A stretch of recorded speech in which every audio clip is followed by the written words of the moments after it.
भगवान परशुराम ने धरती को 21 बार क्षत्रिय विहीन कर दिया। उसके बाद धरती पर असुरों का उत्पात बढ़ गया था। इस समस्या के समाधान हेतु श्री वशिष्ठ ऋषि ने आबू पर्वत पर यज्ञ किया।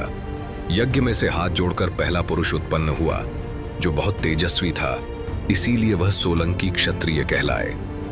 दूसरा पुरुष शस्त्र से सज्ज 4 हाथ वाला प्रकट हुआ, इसीलिए वह चहुबाण यानी चौहान क्षत्रिय कहलाए। तीसरा पुरुष भी हाथ जोड़े प्रकट हुआ और यज्ञ कुंड से बाहर आते समय उसका वस्त्र उसके पैर में अटक गया और वह गिरते गिरते बचा, इसीलिए वह परियार कहलाए। और अंत में यज्ञ से मार मार की आवाज गूंजी और हाथ में तलवार लिए मार मार का नाद करते हुए एक पुरुष प्रकट हुआ और उसने पर नामक असुर का संहार किया, इसीलिए वह परमार क्षत्रिय कहलाए। आबू, चित्तौड़गढ़ और उज्जैन जैसे नगरों में परमार क्षत्रिय वंश का शासन था। सिंध पाकिस्तान के उमरकोट का राज्य भी श्री सोढ़ाजी परमार के पास था, लेकिन विपरीत समय में वह राज्य उनके हाथों से चला गया और थरपारकर नामक एक छोटा सा नगर उनके पास रह गया। थरपारकर के ज्यादातर नगरवासी पशुपालन के व्यवसाय पर निर्भर थे। सोढ़ा परमार के वंशज श्री रत्नुजी परमार के स्वर्गवास के बाद उनके धर्मपत्नी श्री जोमबाई मां अपने 4 पुत्र श्री आखोजी, श्री असोजी, श्री लखधीरजी और श्री मुंजाजी के साथ रहते थे और माता पुत्र सभी घोड़ी पारसनाथ यानी कि भगवान सूर्य नारायण के परम भक्त थे। विक्रम संवत 1476 में पारकर में भयानक अकाल पड़ा। नगरवासियों के पशु भूख और प्यास के कारण मरने लगे। अपने पशुओं को बचाने के लिए पारकर के 2016 परमारों ने गुजरात के सोरठ प्रदेश जाने का निर्णय लिया। चारों भाइयों को यह चिंता सताने लगी कि पराये प्रदेश में हमारे नगरवासियों की रक्षा कौन करेगा। इसीलिए श्री अखोजी ने यह निर्णय लिया कि लखधीर जी और मुंजाजी नगरवासियों की रक्षा हेतु उनके साथ जाएंगे। लखधीर जी और मुंजाजी नगरवासियों के साथ जाने के लिए निकल रहे थे। तब श्री जोमबाई मां ने कहा कि बेटा, हमारे नगरवासियों को परदेश में मां कहाँ मिलेगी, इसीलिए मैं भी आपके साथ ही चलूंगी। मां जोमबाई रथ में सवार हुए और उनके साथ 2016 परमार ने अपने पशुओं के साथ वहां से प्रस्थान किया। लेकिन लखधीर जी का प्रण था कि प्रतिदिन इष्ट देव श्री सूर्य नारायण देव के दर्शन करने के बाद ही अन्न जल ग्रहण करना। इस देवता की मूर्ति पारकर के पीलू गांव में थी। हर दिन भोर के समय लखधीर जी अपनी हांसली घोड़ी पर सवार होकर पीलू वापस जाते थे। वहां सूर्य नारायण देवता के दर्शन के बाद अन्न ग्रहण करते थे। इस प्रकार जैसे जैसे दूरी बढ़ती गई, पीलू पहुंचने में देर होने लगी। 1 प्रहर, 2 प्रहर, 4 प्रहर और फिर 2-2 दिनों का फासला होने लगा।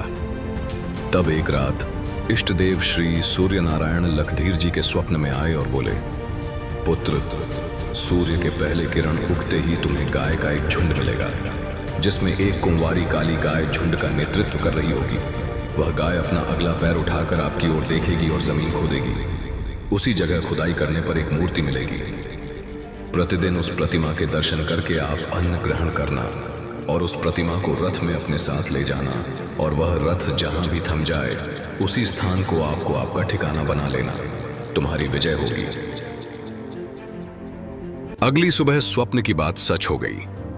गुजरात के पांचाल प्रदेश में मांडव पर्वत के किनारे एक गाय मिली और स्वप्न के अनुसार वहां से भगवान सूर्य नारायण की मूर्ति प्राप्त हुई।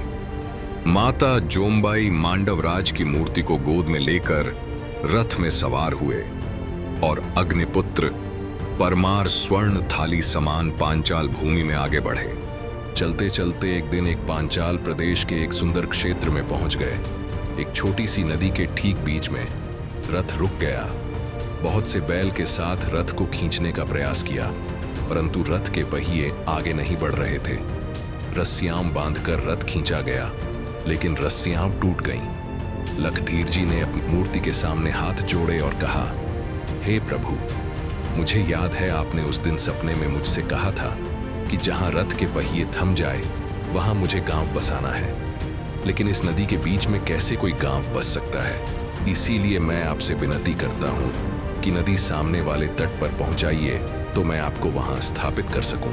इतना कहकर श्री लखधीर जी ने रथ के पहिए को अपना हाथ लगाया और रथ आगे चलने लगा।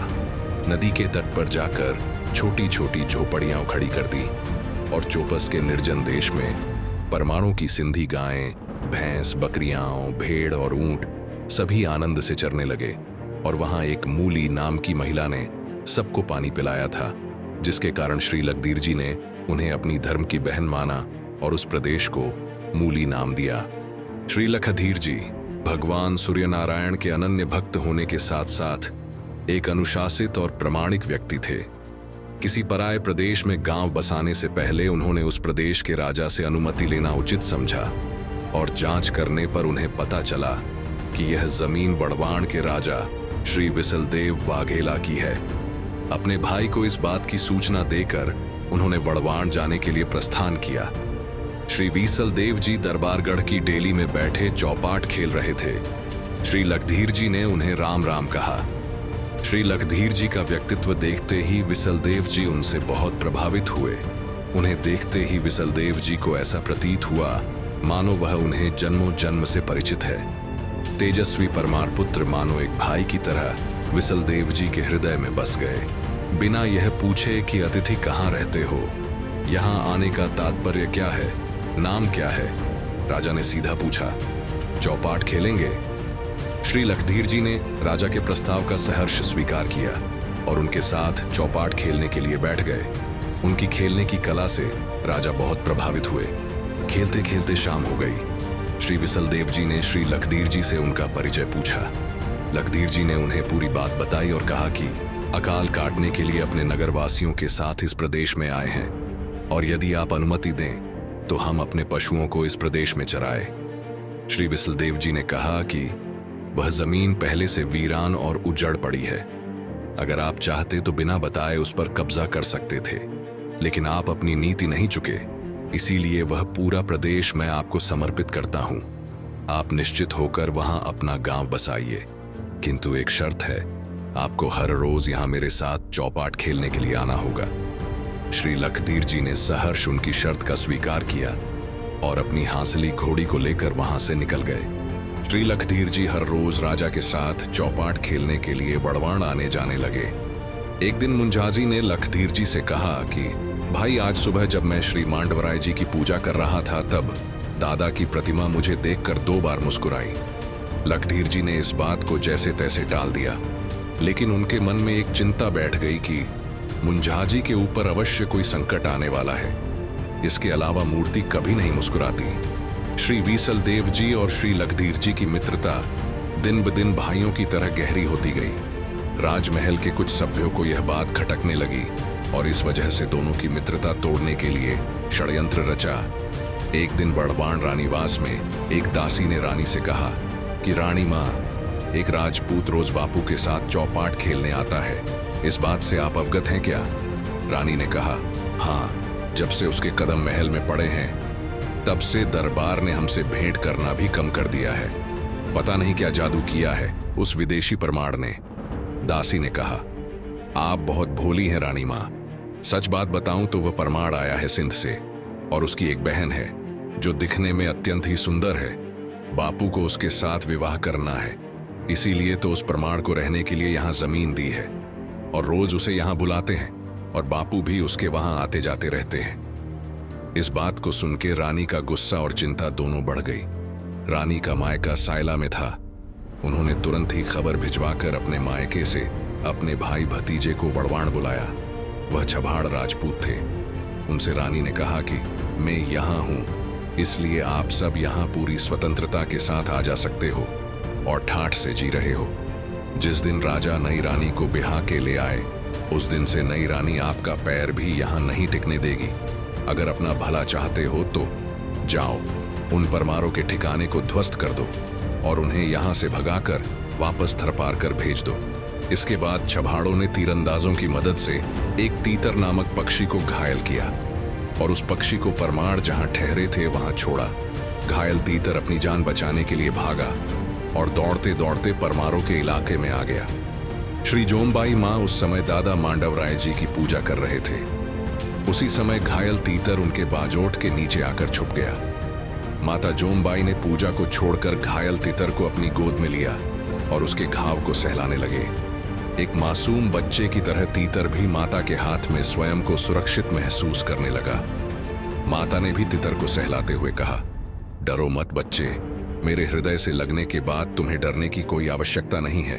तुम अब एक क्षत्रियानी की गोद में हो बच्चा। उतने में छभाड़ वहां पहुंच गए और चिल्लाने लगे, कहां है हमारा चोर? हमारे चोर को हमारे हवाले कर दो। सभी नगरवासी बाहर आके पूछने लगे कि बात क्या है। उतने में श्री जोमबाई मां हाथ में तितर ली वहां उपस्थित हुए।